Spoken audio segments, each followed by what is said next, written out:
Okay, this is chapter 21, Shell Games. Remember last time we read the Snakebird had visited Mrs. Marzana's mom and was wanting to know how his name was brought up in the questioning of Peony. So we're going to find out what happens with that. By the time Marzana got up on Saturday morning, her parents had already left for the city proper. Since she hadn't officially been grounded, she and Meddy trudged to the bookstore to meet with the other members of the knot at 10 as planned.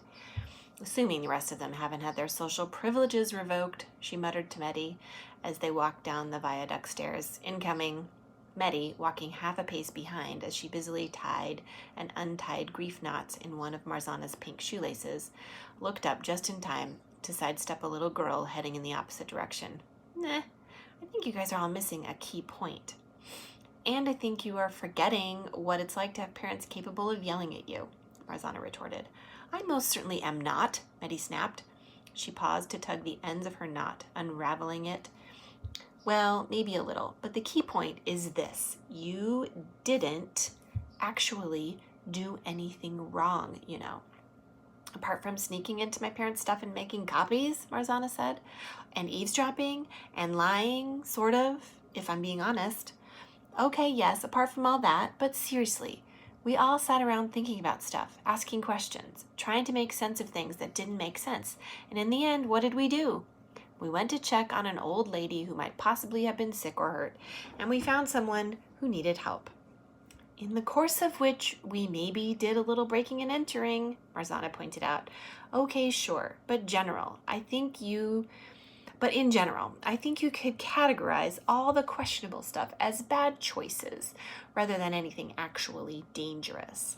It was like talking to Nyala the night before. It all sounded so reasonable, and yet no adult in the world is going to see it that way.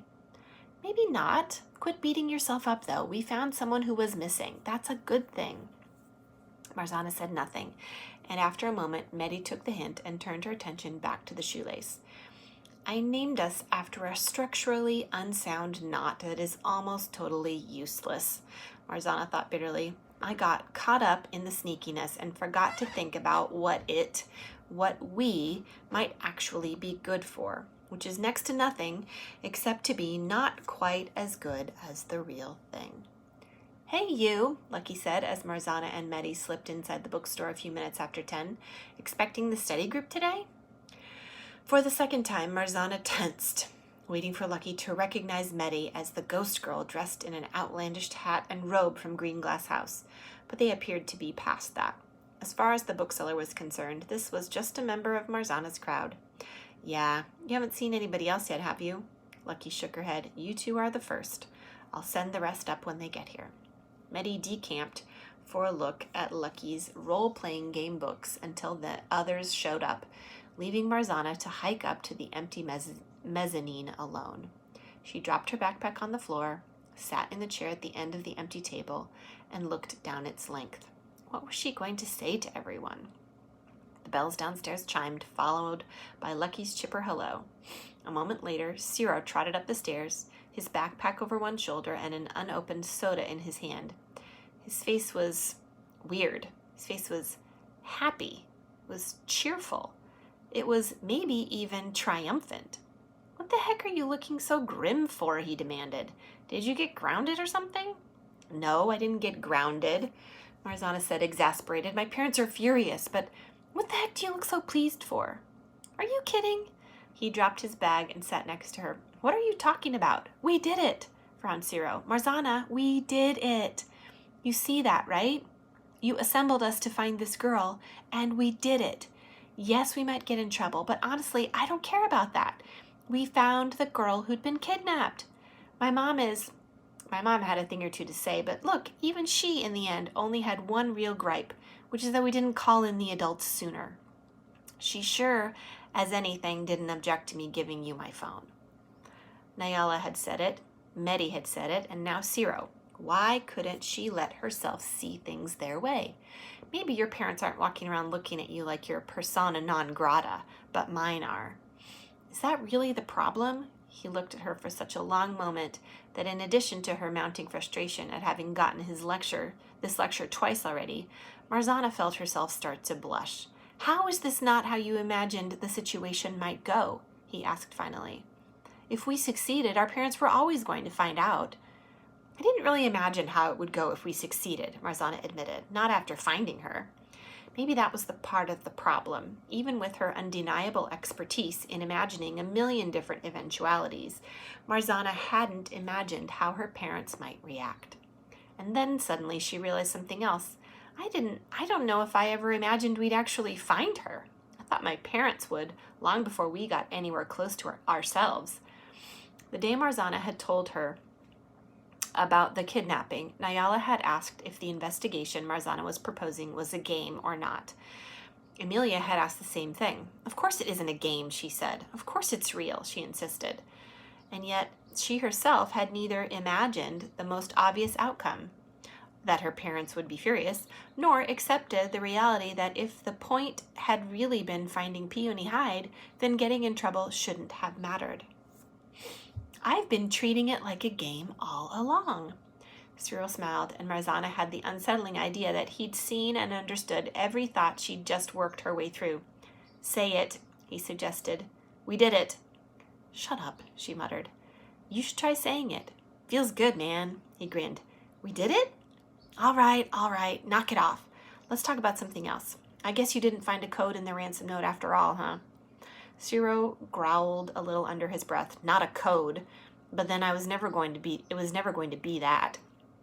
He popped open the soda can and took a big sip. Codes when things stand for, in other words, or phrases, or ideas, or whatever. It wasn't going to be a cipher either. That's where you've done substitutions at the level of individual letters or numbers. Number 1 stands for A stands for C, that kind of thing.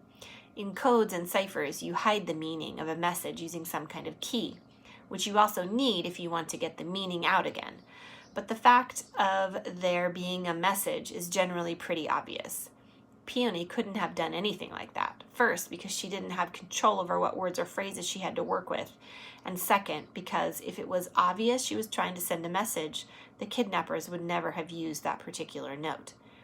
He rolled the can thoughtfully between his palms. If this is anything, it's a steganography. The whole fact of the message being there is hidden. But even then, how could she have hidden a message using words and a word order she couldn't choose? But she had control over where she cut them from, right? Yeah, that was the basis of Nyala's idea, but his voice trailed off dissatisfied. "You don't think there's a message to be made from the words underneath?" He sighed. "I mean, we tried." He dug a piece of paper out of his backpack and handed it to her. "Next Avenue, cold wind, can't fly, under my avenue, Blue Avenue, Cold Wind Avenue, Unlikely Avenue. My host is an unlikely something. My host flies under a blue avenue." "There are a few interesting words that seem to have some promise," Cyril continued, looking over her shoulder and pointing. "Avenue, host, under, unlikely, blue. But it just all feels so random. We don't know if we should be trying to use all the words. I say no, but in that case, how do we know which words are important?" He stared down at the paper in disgust. "If there is a way to put these words into a message, I can't find it. I tried, Nyala tried, but nothing here makes sense, especially now that we know the message. If there is one, ought to point somehow to where you actually found her.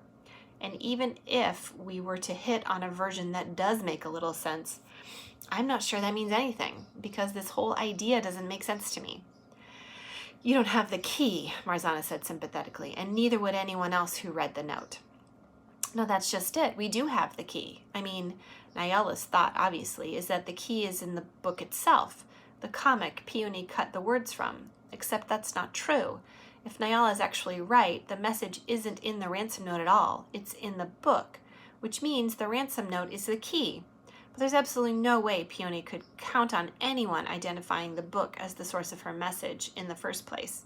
So it's the other way around. They'd have the key, but not the message, and no way to know a message even existed." "But they did identify the book," Marzana argued, "and pretty much right away." "I don't know," Cyril shook his head. "I mean, I'm accustomed to looking for what's hidden. I know that a lot of times what you think you see isn't all that's really there. But sometimes it is all that's there. Sometimes things are exactly what they seem to be. He leaned on the table, propping himself up on his elbows. Nyala saw the note and immediately started thinking of Quester's Crossroads. I think she likes the idea that even if it's not obvious right away, there's meaning to be found if you know how to look for it. And I like that idea too. But wanting a thing to have meaning doesn't mean it does. He hesitated, and I think maybe she hopes this is her thing to contribute. She wants there to be a message only she can find. I think it's kind of personal for her. Believing in this theory, JJ has tricks. Amelia's sneaky, Meddy's an amazingly useful wingman, and also has all this institutional knowledge about the world the kidnappers exist in. Everybody has a thing but Nyala. He made an apologetic face. I don't know if you should tell her I said that. I could be wrong, but either way, I think it'll hurt her feelings. It didn't escape Marzana that he hadn't mentioned any particular thing that was her own specialty, but then again, he hadn't bothered to mention his either. Maybe he took their respective contributions as givens, hidden things and leadership, maybe? She passed his notes back. Wish I'd thought to ask her. Peony, I mean, not that she was forthcoming about stuff I did ask her about. I wished you'd asked her too. And if she had said there was a message hidden there, I would have loved to know how the heck she did it, or who on earth she thought might come to her rescue, because literally no one but Nyala Geddes could have imagined that possibility. Downstairs, the bells jingled again, and first JJ, then Nyala called hello to Lucky. Cyril refolded the page hurriedly and stuck it back in his backpack. Don't tell her I said that either. Nyala and JJ came up together. I made cookies, Nyala announced, taking a foil-wrapped package from her bag. I know some of us are feeling a bit conflicted, but I do think we have some things to celebrate. Meddy rejoined them 5 minutes later. By 10:15, all but 2 of the oatmeal cookies had been eaten. Those had been set aside on a napkin for Amelia, who had yet to arrive. And JJ was attempting to entertain everyone with fancy card techniques, using the black and gold deck Marzana had returned to him. Did you ever manage to get hold of her last night? Marzana asked Nyala, as JJ performed his 6th pharaoh, working on restoring his deck to its original order with 8 consecutive perfect shuffles. Nyala nodded, then shook her head. Got through to a different kid. He thought she'd gone to bed because her door was shut and the lights were off. He said she'd leave a message for me, though. So she knows we're meeting this morning. At 10:30, they were still waiting for Amelia. At 10:40, Marzana paused in pacing by the poetry shelves and glanced at her watch. Let's give her 5 more minutes, then we'll call. Something was nagging at her. It wasn't Amelia's absence, though that was certainly distracting, and having to think about it was definitely making it harder to figure out what was really needling her subconscious. JJ got out his black velvet magic bag. He put away the cards and produced the walnut shells and some new peas. You want to try this again? He asked, rattling them in his palm at Meddy. Meddy sat in the chair at the opposite end of the table from Marzana, her knees drawn up to her chest and her feet on the seat. Sure, you first. JJ scowled. There's this saying, Meddy. A magician never reveals his secrets. Yeah. No, genius, a different saying. Once is a trick, twice is a lesson. Meddy grinned. You worried I'm going to figure out all the hocus pocus? JJ considered. Not really. He waved her around to join Nyala, who was lying on the bench across the table from him. Then he laid the shells out on the tabletop and set a pea in front of them. He gave Meddy an admonishing finger wag. Don't eat it this time. You ate a magic pea? Nyala inquired as she rose and scooted over to make room. Meddy held up a pair of fingers. 2. Fun fact, and this is probably a trade secret, so keep it under your hat, not real peas. Well, duh, they're magic peas, Nyala said with a flourish in her voice. Think you're going to grow a beanstalk in your gut now or something? I mean, yeah, obviously, but I'm not getting my hopes up. JJ cleared his throat. When you 2 are quite done, he popped the peas underneath the middle shell. Let's do some of that fancy shell switching you did yesterday, Meddy. Instead of simply moving the shells back and forth, he switched the left and the middle, then the middle and the right, then the left and the right. Okay, shoot. I see what you did there, Meddy said, frowning in concentration. Same trick, but different pattern and different speed from yesterday. The pattern doesn't matter, JJ replied. Neither does the speed. You're not going to tell me the hand is quicker than the eye, Betty said, staring down at the shells. Wow, you do have a whole stock of magic cliches, don't you? No, the hand isn't quicker than the eye. Your eye just can't make sense of what it's looking at. Here's a fun fact for you. We're less likely to notice what we don't expect, even if we actually see it. Pick. Medi tapped the shell on the right, and just as he had back at Mrs. Agravan's, JJ lifted it to reveal nothing whatsoever. Then he lifted the one in the center to reveal the P. Medi shook her head. Honestly, I should just pick the one I think it's definitely not under, shouldn't I? Try it. He moved the shells around, again faster this time, occasionally flashing a glimpse of the green P under this one or that. After the second time he switched up the walnuts' positions, Medi tilted her face to the ceiling. JJ whistled as the shells stilled under his fingers. Check you out. Don't even have to look. Doesn't help to look, does it? Medi challenged. Fair enough. Which is it? Center again, the ghost girl hazarded, her eyes still on the ceiling. JJ lifted the shell. Nothing. Let me guess, she said. Nothing. JJ shrugged. Hey, what'd you expect? You didn't watch. I thought blind guessing might actually be a better strategy. But it's not strategy, Niall argued. Even if the P had been there, he'd have vanished it before he showed you, right, JJ? He made a face, as if I'd ever engage in such shenanigans in an honest shell game. Then he grinned. Just kidding.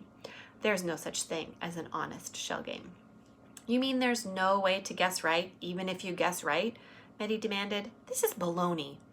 No, it's not. You have the wrong idea about what it is, JJ said patiently. It's not a guessing game. It's not a game. You can win a game even if the odds are against you. But this is a hustle. And if you're the mark in a hustle, all you can do is lose. The whole thing is based on the idea that it's the only acceptable outcome. He set the walnuts aside. Meanwhile, Ciro, who'd been leaning against one of the philosophy shelves, came over to Marzana. Want me to try calling her? Marzana nodded. If you don't mind. The nagging something was rapidly taking over every bit of her mental capacity. Ciro reached into his pocket, then hesitated. What's up? I'm not sure. Worried about Amelia? No, or not really. That's not what's bothering me.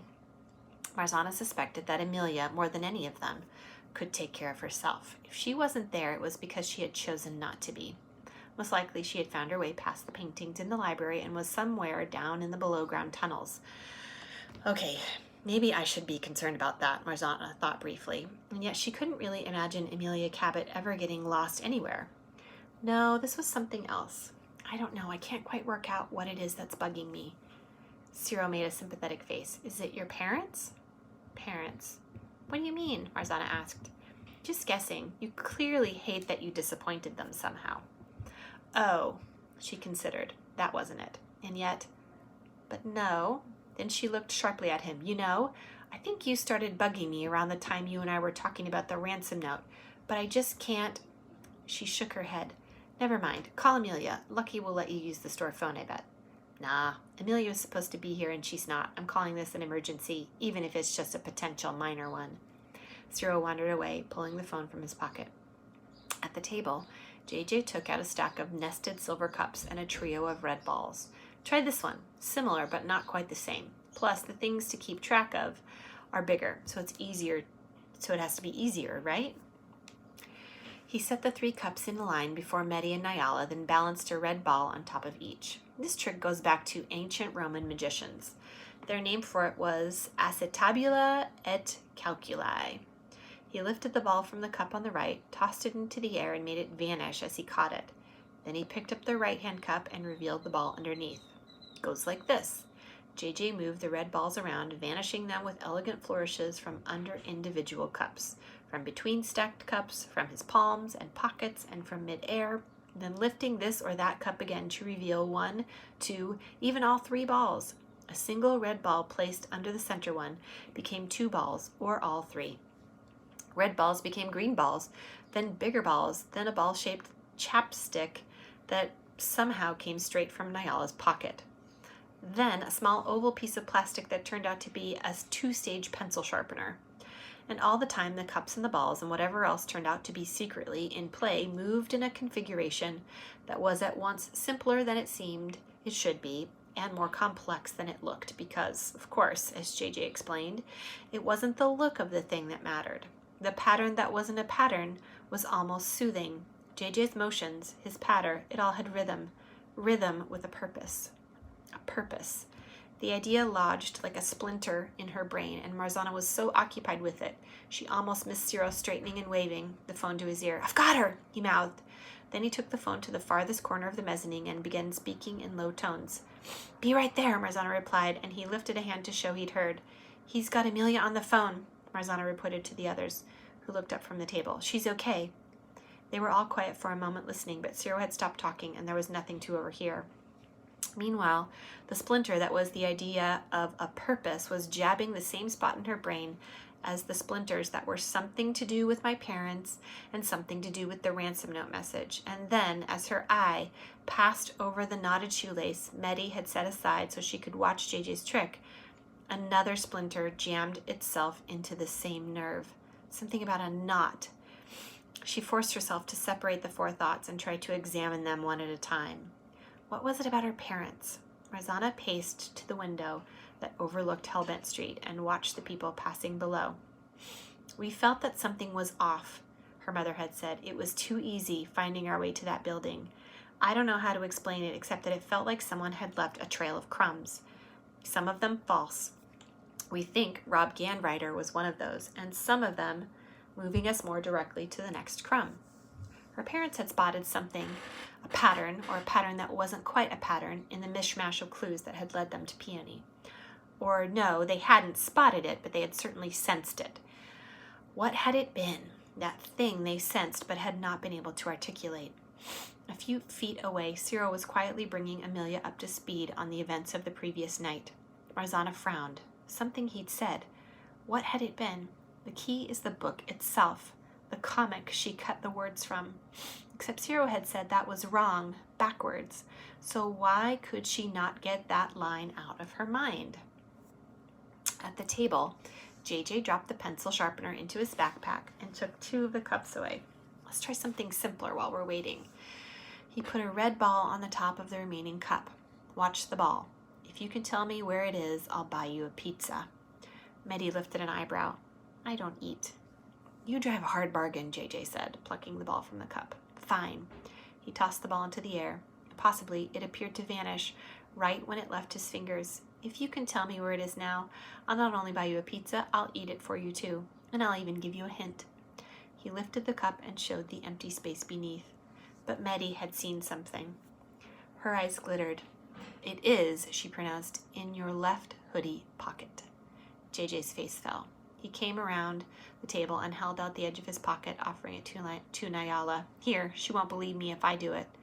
Nyala reached triumphantly into his pocket, frowned, and pulled out a big handful of nothing. "Huh," JJ said. "Weird."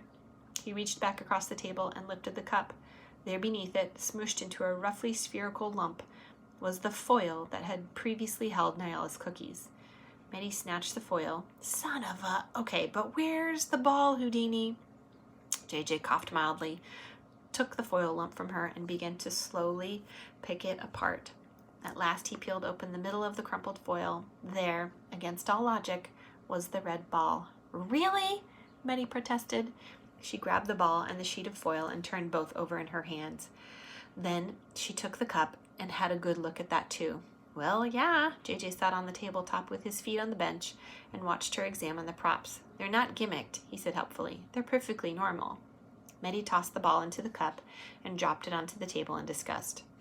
Ciro stepped up next to Marzana at the window and held out the phone. "She's fine. I told her what I know." Marzana took the phone and put it to her ear. "Hey, where are you?" "Back at Mary Mead," Amelia's voice reported. "Sorry I'm not there. I found the below-ground station in the library. I sort of lost track of time. But it's all still there, Mars. That station's totally intact. I found a map of the whole system, and I guess we're kind of done with the whole kidnapping investigation thing, but I really think you need to see it. It's amazing. I had no idea. I think you should bring everybody here. Come in by that back route I showed you, the one that runs under the orangery." "Amelia." But the other girl went right on talking over her.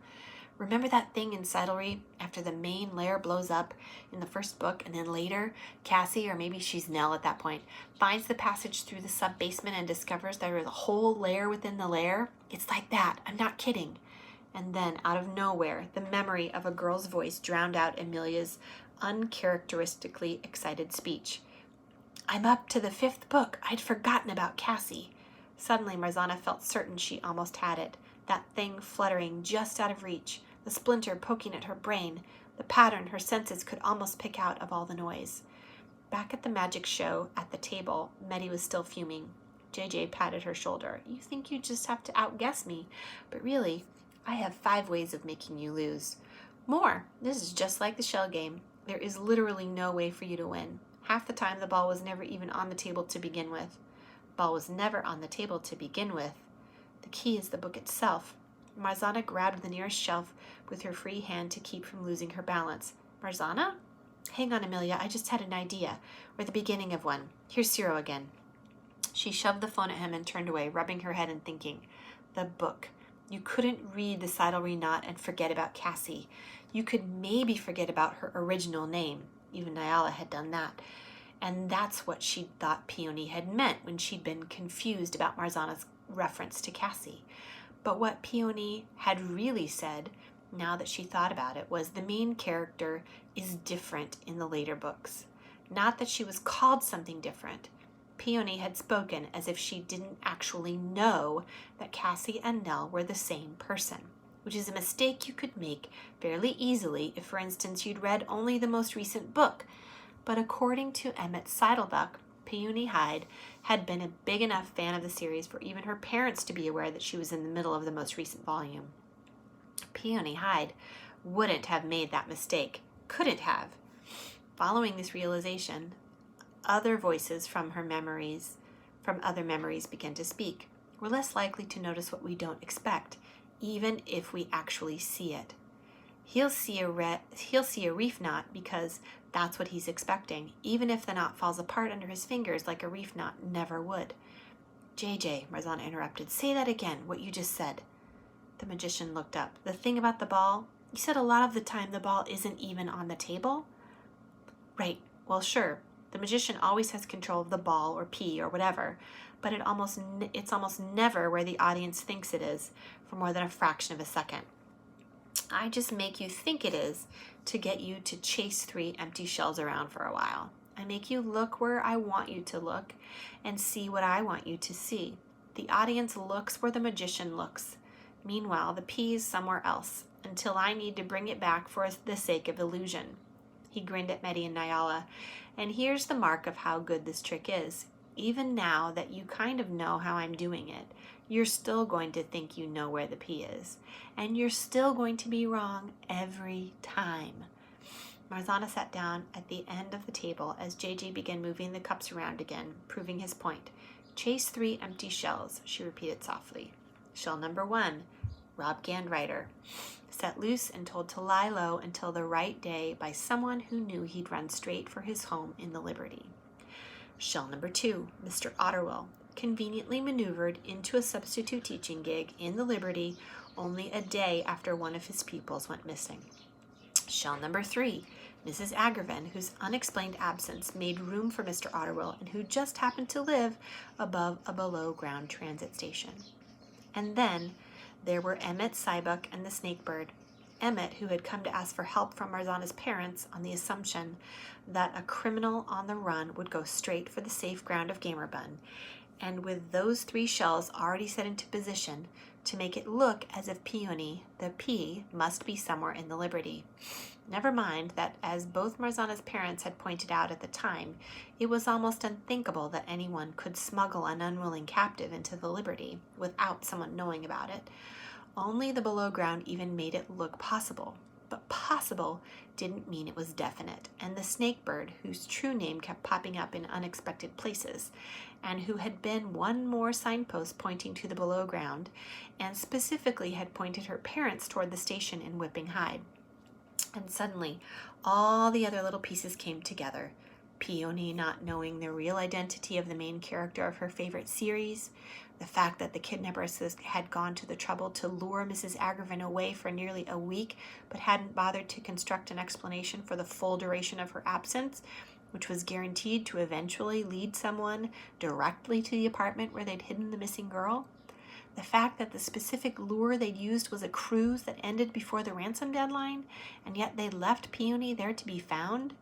If no one else managed to find the missing girl first, they'd practically scheduled Mrs. Agravin to come back and discover her tied to a chair in the middle of her living room, and they'd even arranged for the press to already be on their way when she did. Even the fact that Peony, during the hot second she'd been sitting up straight, had looked taller and older than just 11 years. Kids came in all sizes and shapes, but when you combined that with everything else, abruptly the final splinter fell away. The knot. Up in Mrs. Agravin's flat, a single rope had been used to secure the girl's wrists and ankles to the chair. One rope with a single knot, rather than 4 plastic ties or any other more secure system. A knot whose loose ends had been hanging right between Peony's palms when Marzana had found her. A knot that, now that she thought back on it, Peony had been fidgeting with on the sofa. The knot had been undone by the time JJ had handed the rope over to Mrs. Hacklebarand. Would it have meant something to the police if they'd been able to see it? Oh my gosh! Marzana leaped to her feet, glancing around, grabbed Ciro. Sit down! Can you put Amelia on speaker or something? Everybody listen. Ciro, can you just keep an ear out for anyone coming up the steps? Ciro obeyed with a questioning look, placing the phone in the middle of the table, then positioning himself between the table and the stairs to the lower floor. All clear. Listen, Marzana said breathlessly. It's a shell game. The whole thing is a shell game. Mom was right. Something was off. But more than just off. This isn't over. Not yet. They all stared at her. What are you talking about? Amelia asked, her voice crackly as it came through the cell phone speaker. How is this not over, other than wrapping up loose ends? You found Peony. You were there. Your mother was there. You found her. You talked to her. Yeah, I did. But I should have known then. She told them about the momentary confusion Peony had displayed when Marzana had referenced the book she was supposedly reading. I should have seen it, but I didn't. Marzana glanced ruefully at JJ. And there was the rope tying her to the chair. I cut her loose, so the knot was still there, and she picked it apart while we were watching JJ do the shells and peas with Meddy. But if she'd been tied up with the kind of knot you could pick apart without even paying attention, I wouldn't have had to cut the rope in the first place. I could have just untied it. Heck, if the knot was that easy, why was she still even tied up when we got there? That knot would have meant something to the police. I think it would have told them that she could have tied herself to that chair without any assistance from anyone else. Marzana shook her head violently. It's like you said about your magic trick, JJ. I didn't even notice it because I wasn't expecting it, even though I saw it. This is a shell game. JJ swore. He got it, of course, because it was all a matter of misdirection. Not a shell game, he said slowly. It's the cups and balls. It's not just that the thing you're looking for isn't there. I let you see me putting something underneath one. I move things around and something totally different comes out in the reveal. Ciro clapped a hand to his mouth. Oh, he got it too. But of course he did, because this was all a bit of dazzle, a bit of flashy confusion to make one thing seem to be true when the reality was something else entirely, just like the dazzle his great-great-grandfather, the Camoufleur, had painted on warships to confuse the enemy. It's Hickham's fluctuation, Meddy said quietly. Level 1, Prestidigitator's exploit. Oh, Nyala said, her eyes popping wide. Oh, no. Marzana nodded. You see it? I don't, Amelia protested. Crackle, crackle went the speaker. Something different comes out. She made a frustrated noise.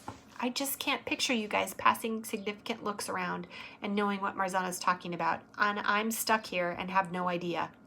Spell it out for me, somebody. I'm going out of my mind. Marzana leaned over the phone on the table. It wasn't Peony. The girl we supposedly rescued, it wasn't her. It was someone else. Peony was never there. Oh, it wasn't Peony. Oh, no. The next chapter is chapter 22, Caught Grave